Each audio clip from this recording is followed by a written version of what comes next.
Tad, kad krēms ir sabiezējis, tad es to ņemu nost. Ir tik skaista krāsa. Tas ir arī ļoti spīdīgs. Jā, viņš garšo īstenībā atgādina kādu dienvidu augli. Tagad es to nolikšu, lai tas padziest. Tad arī tas nedaudz sacietēs. Jo sviestam atdziestot, tas arī krēmu nedaudz sacietinās. 40 minūtes mans dubult biskvīts ir cepies. Tagad es izslēdzu krāsni un atstāju to, lai tas padziest, kamēr es ķeršos klāt ogām.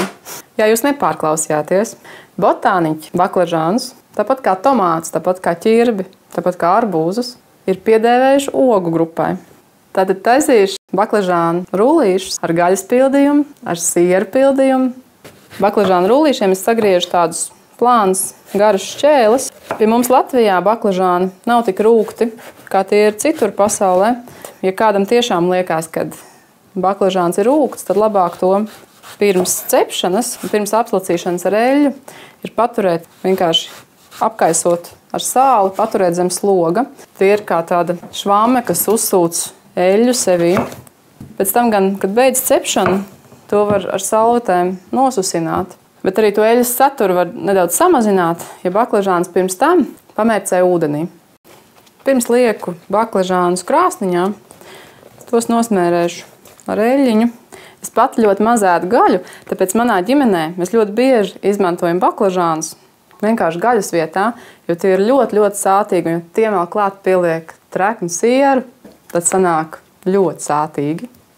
Jāņem ārā tas dīvainīts no krāsnes, jo vajag taču vietu tiem baklažāniem.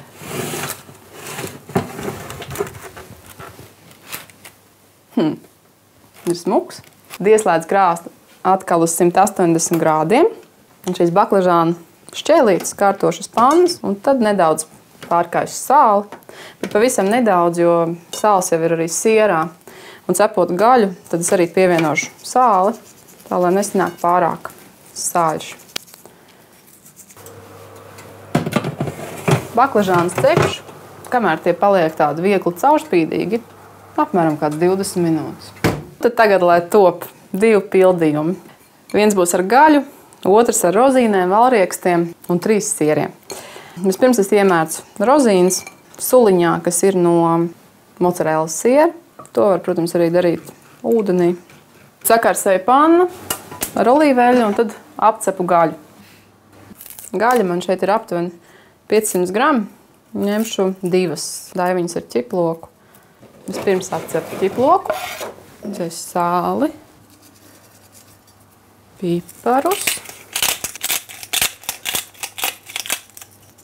Šī ir malta jaunlopa gaļiņa. Var izmantot arī cūku, patiesībā arī vistas gaļu. Jā, un, protams, arī jēra gaļu. Lai tā gaļa cepās, es sataisīšu siera pildījumu.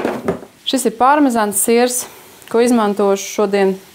Tad vēl izmantošu mocarellu un fetaki sieru. Parmezāna mocarellas vietā var ņemt arī holandas čedaras sieru.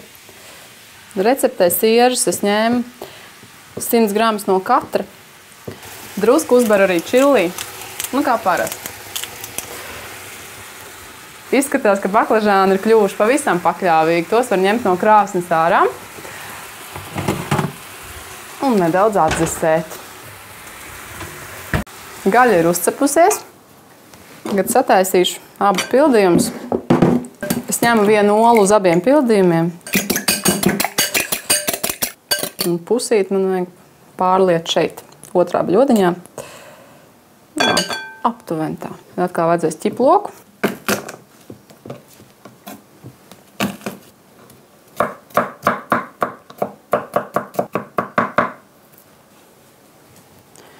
Šeit man būs gaļas pildījums. Pielikšu drusku ķiploku. Šeit būs sieriem. Un tā gaļiņa ielieku šeit bļodiņā. Līdzīgs kotlešu masē. Oliņu vajag tāpēc, lai tā saturētu kopā. Te vēl pievienoju fetaki sieru. Fetaki sieru vajag likt arī tā uz aci, tā lai tas kārtīgi samaisās ar gaļu. Var izmantot arī Filadelfijas sieru. Tad gaļiņai vēl pieberu nedaudz parmezānu. Baklažāniem jau der dažādi pildījumi. Tie var būt gan ar gaļu, gan dārzeņu. Noteikti valrieksts ļoti labi iet klāt. Un pilnīgi noteikti sieru. Ļoti daudz sieru vajag. Sāli vairāk nevajag.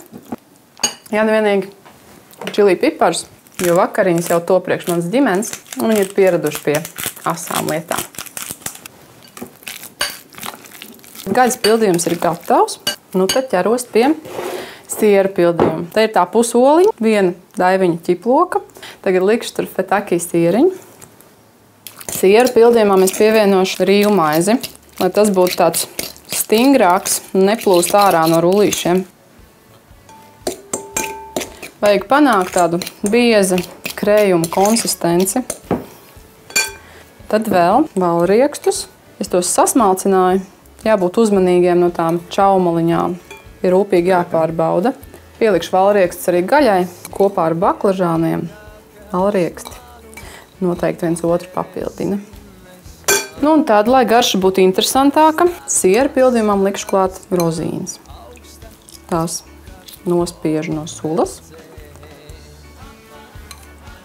Tad parmezāna sieriņu pielieku. Parmezānu man vajadzēs arī pēc tam, kad jau būšu salikusi rullīšu traukā, tos pārkaisīšu ar parmezāna sieru. Nu, tagad šeit piegriezīšu mozzarellu.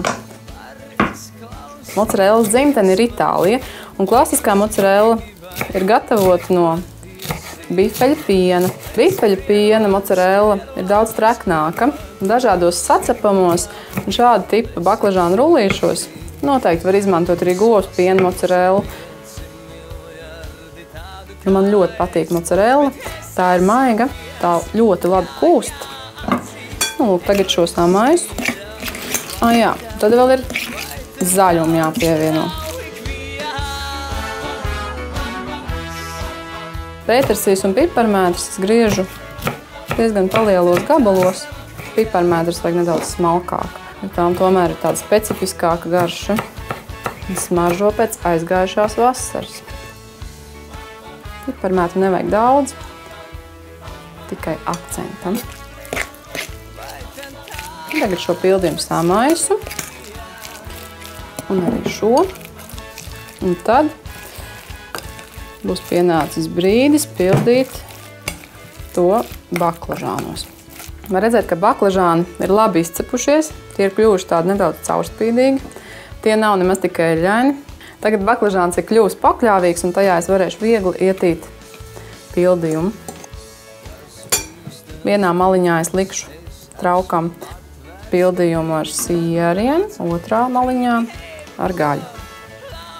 Šīs te baklažānu pusītes, kas ir saplīsušas, ir vienkārši apēst vai arī pielikt klāt citai pusītei.